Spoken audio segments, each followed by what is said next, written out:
下面是定你这个加罗加夫的啊，就是那么居于这个加什米尔罗国，然后他呢就是有500大罗汉围绕，书之珍宝之眷属啊，就是这个好像汉地藏地画的都是一样的，加持上是救主是加持佛法变形神，那么这位这个尊者就是迦罗迦啊，就是他呢就是住于这个加什米罗国，就是肯什尔米亚，就是加什米罗国，然后他有500个阿罗汉这个围绕，他书上呢就是持指的是珍宝的，就是让我们的这种这个烦恼污名啊，就是这些物质的话呢，就是让他这个束缚起来，就是不要呢就是让他这个放逸，就是然后让这个智慧呢就是不断的增长，就是这样的一个这个标志，就是所以就是祈祷他呢就是上师长久住处佛法这个兴盛。那么这位尊者的这个故事呢，就是在这个我们以前学过的《仙语经》里面有啊，就是《仙语经》里面呢，就是说是一位这个长者啊，就是他的这个家里面就是降生就是一个这个孩子，就是这个孩子从小的时候呢，就是他的智慧啊、相貌啊都非常的这种超人，就是特殊的。同时呢，就是他们家的这个母像的话呢，也生了一个这个肖像啊，就是这个肖像呢，当他这个生了以后的话呢，就是身体也是金色的，而且就是特别特殊的话呢，就是包括这个像的这个大小便的都是这个金子啊，就特别稀有的，就这个我们现在实践当中也是有很多这个稀有的一些事情呢，就会出现的。但因为他的这个福报干长呢，无论是他到哪里去，就心中做的话呢，这个肖像呢一直跟着他，然后这个孩子呢就是不断的这个成长，就是然后他的这个像就是这个报像的话呢，就是也不断的这个成长啊。在这个时候呢，就是有一次就是有五百个这些富贵之家的弟子，这个孩子们呢就是集聚在一个地方，各自的是讲这个自己这个家里的一些就是优势啊，就是有些这个孩子呢就是讲我家里呢就是有什么样的这个珍宝的这个床榻啊，就是如何就是好，然后有些呢就是说是我的房屋，我家里的房屋和院子是什么这个七宝制成的啊，有些呢说是我的这家里的这个仓库当中的话呢，就是一切这个斟满这个什么装满这个七宝啊等等的，各自都是这样。在这个时候呢，就是刚才这个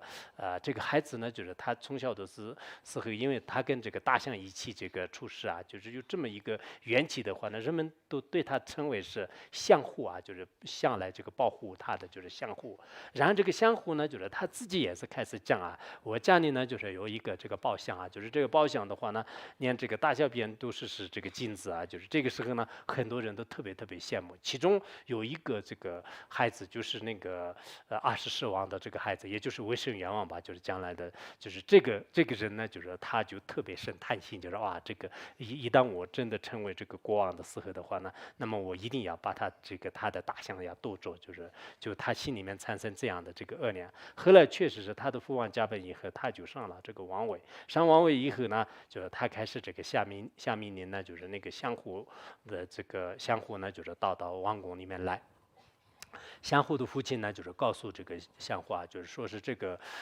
维生元王的话呢，就是连自己的这个父亲的是不在乎的，就是肯定是对我们的这个大象呢，就是有所这个瞄准的，就是所以说呢，我们看怎么办，就是他就很担心的。但是这个相互呢，他说是应该就是凭我的这个福德和这个智慧方便的话呢，就是不会有什么事情。然后他们呢，就是一起进入这个王宫。进入王宫的时候呢，那么就是国王呢，就是很这个热情的这个接待他们，就是然后完了以后呢，他们要离开的时候呢，就是他要求就是把这个宝箱呢留在这个王宫里面，不能就是拿走。然后这个相互呢，就是不得不答应，就是但他答应以后，就是相互就是离开了。离开以后的话呢，这个宝箱呢，就是因为所有的这个王宫的门全部都是已经关了，但是呢，这个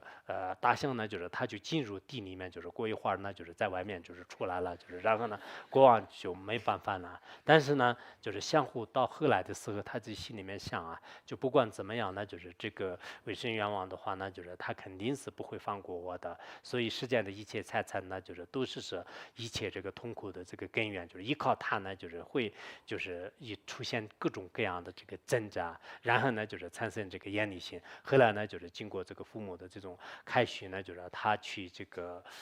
去出家啊，就是跟随这个释迦牟尼佛这个出家。然后释迦牟尼佛也是就是他的这个来临的话呢，就是也是以三来这个比丘的这种方式来，就是让他这个出家，就并且呢给他宣说了这个四谛法门，就是获得了这个阿罗汉果位。但是有一个比较特殊的情况的话呢，就是这个大象呢，就是一直跟着他，就是跟着他的时候呢，就是在这个寂静的地方的话呢，就是很多这个比丘呢，就不太安宁，就是为什么呢？因为他毕竟是报相，就是当时非常的出名，就是然后在他们的这个僧团当中呢，这个大象呢，就是一直跟着这个相互比丘就是走啊，在这个时候呢，就是他们这些这个比丘的话呢，就有时候是看这个大象啊，有这个，尤其是其他的一些女友和参观的人呢，就经常看，就听说是有一个金子，这个因为现在的人们也是特别贪，就是那就当时也是人们就是会这样的，然后来的人特别多，后来呢就是开始这个比丘们呢就是跟释迦牟尼佛告状，就是说是这个比丘来了以后的话，那我们到这里不寂静了，看怎么办？然后释迦牟尼佛专门跟这个相互谈话，就是说是我们现在的话来讲，谈话就是说是你把最好大象呢，就是不要来了，不然的话，那很多僧众就是不安。当时呢，就是会相互也说，我也本来这么想，但是没办法，就是他一直跟着我。后来佛陀告诉他，就是你要说，就是你现在你的这个所有的这个就是这些责任就已经就什么就是已经到位了，就是你可以呢，就是你看你这样说3遍的话呢，就是他会没有的。后来他就按照这个佛的教言去做的话呢，的确也是他进到地里面呢，就是再也没有这个出现。那么以这个这样的这种因缘呢，就是后来就是众比丘问的时候啊，就众比丘问这个佛陀的时候，为什么他有这种报相，就是为什么他有这么短的时间当中获得这个果位啊，就获得圣果呢？那么就是他的这个因缘的话呢，是这样的，就是以前呢就是应该这个人数2万岁，可能刚才前面的是不是这样的？刚才前面的我可能说错了一点，人数这个4000岁的时候呢，居牛孙父这个出世的时候的一个公案，就刚才前面的，应该这个呢就是人数2万岁的时候，迦叶佛尊者出世啊。那么这个时候呢，就是他的这个佛塔呢，就是遍布于这个各个地方啊，就是这个佛塔遍布各个，但是有一个佛塔上面呢，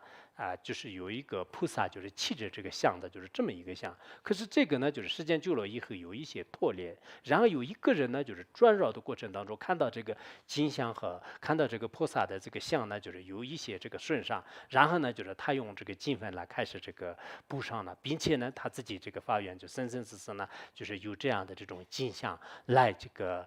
就是满足自己，同时呢，就是自己获得圣者的果位。以这个果报的话呢，就是他生生世世就是生于富贵之家，并且的话呢，就是现在也是出现这样的这个镜像，就是所以你看这种福报的话呢，我们在座的各位应该真的是还是要这个观修啊。有些是可能我们现在一般，比如说我们要供养这个圣者啊，供养佛啊，供养阿罗汉，现在我们来讲是很难遇到的。但是呢，我们现在这个看到的这个佛陀的这个像啊，看到这个佛塔啊，就是这些都是经常看到的。然后我们对一个小小的佛塔，就是它已经弄坏了，我们把它补修一下，这个能力我们现在的是有。我们有了这样的功德以后，我再进行这个回向啊，或者进行发愿的话呢，的确是就是将来会有这样的。所以我经常现在汉地啊，就是在这个西方国家的有些人呐、就是有些这个可以说是一夜暴富啊，就短短的时间当中，我前两天也讲了吧，有看到有个别人呐、他们自己在讲啊，我10年前是我在这个街头怎么流浪的，就是包括一些陈光标的一些故事讲的时候，我都很惊讶，就是哇，真的是这个佛经里面所讲的这一模一样的，不然原来这么穷的人一下子就变成了这样的这个富人，哇，就是真的这个佛陀所说的因果是不虚的。所以呢，我们这个现在就是有缘分的时候呢，就是佛像也好，佛塔也好，稍稍的就是做一些这个功德的话呢，那么就是将来就是说实在就是会这个承受这样的这个果报啊。这个相互尊者呢，实际上是在汉传佛教的一些历史当中的这个五大国师啊。五大国师呢，就是他也曾经就是见过他，就是并且呢获得过他的这个一系列的这种加持啊。也就是说，有这样的这个说法，好像我以前在这个我们讲什么课的时候，好像讲忏悔的时候，讲过吧，就是说，这个五大过失的话，就是那个，这个什么五大过失的话，那就是他特别这个著名的，就是唐朝的时候啊，就是那个唐懿宗的过失啊，就是唐懿宗的过失，然后呢，就是他呢。实际上是，曾经就是在一个寺院当中啊，就是有一个出家人，就是生病，就是病得非常严重，这个时候，许多人呢就是没有照顾他，就放弃了他。然后这个五大过失呢，就想尽一切办法，就是对他这个进行治疗啊，就是进行帮助啊。后来就是他身体好了，就是然后离开了。离开的时候呢，就是他说，就是这次非常感谢你对我的这个这样的这个细心这个照顾。那么以后你在这个人生当中有遇到什么样的这个一些困难啊，就这个时候呢，你可以找我。那么你如果找我的话呢，就是我在这个可能现在这个听说是四川的这个彭州啊，就是在那个地方呢，就是有一个地方啊，就是叫做是什么山呢？就是在那里呢，就是可以找他，就这样这个说过，就是然后呢，就是他就离开了。那么离开以后呢，就好像彭州九龙泉还是什么在那里，然后就而且到时候的这个标志的话，那就是有2棵大的这个松树，就然后他就这样就离开了。后来那个他就当这个国师啊，就是非常这个有名声的，然后自己也觉得是在自己就是这么大的国家当中，就是然后呢就是当国师是很了不起，但是心里，就每次都是他去讲去这个讲经说法的时候呢，就是他他称这个上法座的时候呢，就是他那个踩在这个国王的这个身体上，就是做梯子，然后呢，就是再上去，就是也有这样的。那有一次这样的时候呢，他就自己心里面产生一念的傲慢心，就是觉得，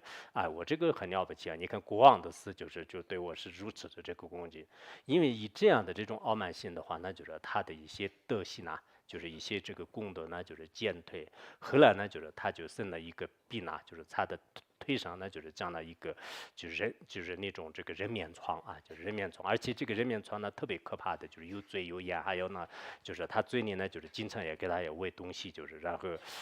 他真是有这个生命一样的，就是各个地方的一些名医怎么样治也是治不了的，就是非常可怕的。但后来他自己想到是就是那个九龙山那边呢，就是以前那个僧人是不是治的是这件事情，就是我一生当中可能遇到的最大的困难就是身上就是得这么样的这个病，然后后来去他寻找，就是寻找的时候确实也是找到就是2棵树，就是在那里呢，原来是就是他所看见的这位僧宗呢，就是在一个金碧辉煌的这个殿堂门口，就等着他，然后呢，就是他就去这个去接待，就是然后就到进去，他进去以后的话呢，就是他把自己的这些痛苦和困难，就是给这个僧人呢，就是一一叙述。然后他说呢，就是那可以用我们的这个甘泉来，就是把它这个洗掉，就是把它这个卸掉。那么在这个时候呢，就是那个人面疮呢，就开始这个说话，就是说你没有洗之前的话，那就是让我说话。其实，我这个在他的这个身上的话呢，就是我们是这个以前的有一些这个就是有一些这个因缘啊，就是以前呢，就是在这个2个地方就是相作战啊，好像是有一个叫做袁安和晁错吧，就是这2个人的故事，就是然后当时因为呢就是我好像这个晁错就是你就是袁安，就那么我呢就是无缘无故的是当时你这个叫这个什么这个国王还是什么的，就是然后呢就是斩妖而我死的，就是所以我一直呢就是追着你，但是你事实当中的话呢就是不是他。事实当中呢，就一直是，这个当过世，就是所以你的福报呢，就是一直非常这个大，就没有办法就是害你，就是没有办法害你。那么这次呢，你因为产生傲慢心的缘故呢，就是所以这次呢，就是我让就是趁这个机会啊，那么现在的话呢，就是这个尊者呢，就是化解我们之间的这个关系，就是说完了以后呢，就是他好像这个用这个泉水来洗他的这个伤口的时候呢，他一下子就昏通而这个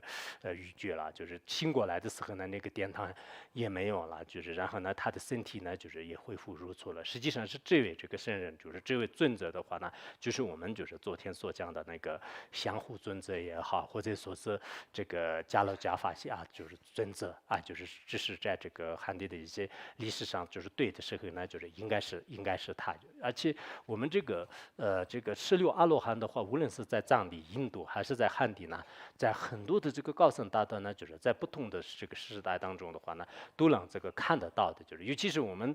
哪里有这个僧团，就是将近说法的话呢，那么16尊者呢，就经常呢，就是也是到哪里去就是听课，就是也有这样的，所以我们一般的这个有些这个僧人的这个数目啊。比如说我们班有多少人的话呢？我们很多人呢，就是我们班本来是有50多个人，然后呢，我们就是把这个16尊者的这个数目呢加上，就60多个人，就是这样的。以前上师主义宝也是经常这个16尊者为主的很多的阿罗汉，就是所以呢，僧众的数目呢要报的多一点，就是所以一般就是有僧团就是听经讲经说法，在这个时候的话呢，就是16尊者呢，就是到处都是依靠他的这种各种这个幻变啊、圣变啊，就是来去这个听说这个课啊，就是也有这样的这个说法，就是所以说呢。我们这个16尊者的这些这个事迹啊，就是可以这个了解。还有那个相互尊者啊，就是这个相互尊者，就是相互尊者的话呢，其实他以前就是刚开始的时候呢，就是并不是特别的这个有这个学问的，就是在释迦牟尼佛刚刚去这个医治释迦牟尼佛的，在杂汉经里面就是也有这样的，就是说是有一次呢，就是释迦牟尼佛这个在夜晚的时候这个静心啊，就是静心就是在外面就是就这个时候呢，就是开始这个下雨，就是下雨，然后第10天呢，就是外面就是去这个保护这个释迦牟尼佛，当时相互尊者呢就是做这个释迦牟尼佛的这个侍者，然后他呢就是跟着释迦牟尼佛去了很长时间，就是然后在雨水里面就是释迦牟尼佛一直不休息，然后不休息的时候呢就是就这个相互尊者呢就是就像以前这个三性比丘就是下护释迦牟尼佛一样，就是因为当地这个印度的话呢有这样一个传统，有些这个小孩啊，有些小孩晚上就是他不睡就一直哭着的话，那就是他们说是就是用跪来这个吓唬他，你快睡觉啊，就快不睡觉的话呢。好像那个波居罗魔鬼，波居罗魔鬼是就当地的一个魔鬼的这个名称啊。我们汉地可能也有，藏地也有，就是你不要出去啊，有出去的话呢，鬼等着你啊。就是就原来我的小的时候呢，我就最害怕有一个胖胖的这个女的叫擦桌，然后我小的时候他们经常说是你不要出去啊，一出去的话呢，擦桌在那个山里等着你啊，然后我一直不敢出去。所以，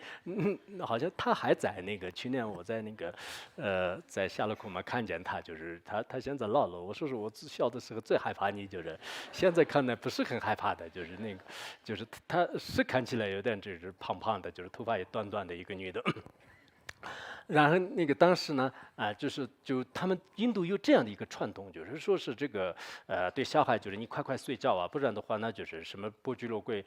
只是波居罗贵啊，就是来了，就是这样的。然后相互尊者的话呢，就是看释迦牟尼佛一直不休息，就是然后呢他就开始这个吓唬释迦牟尼佛，就是说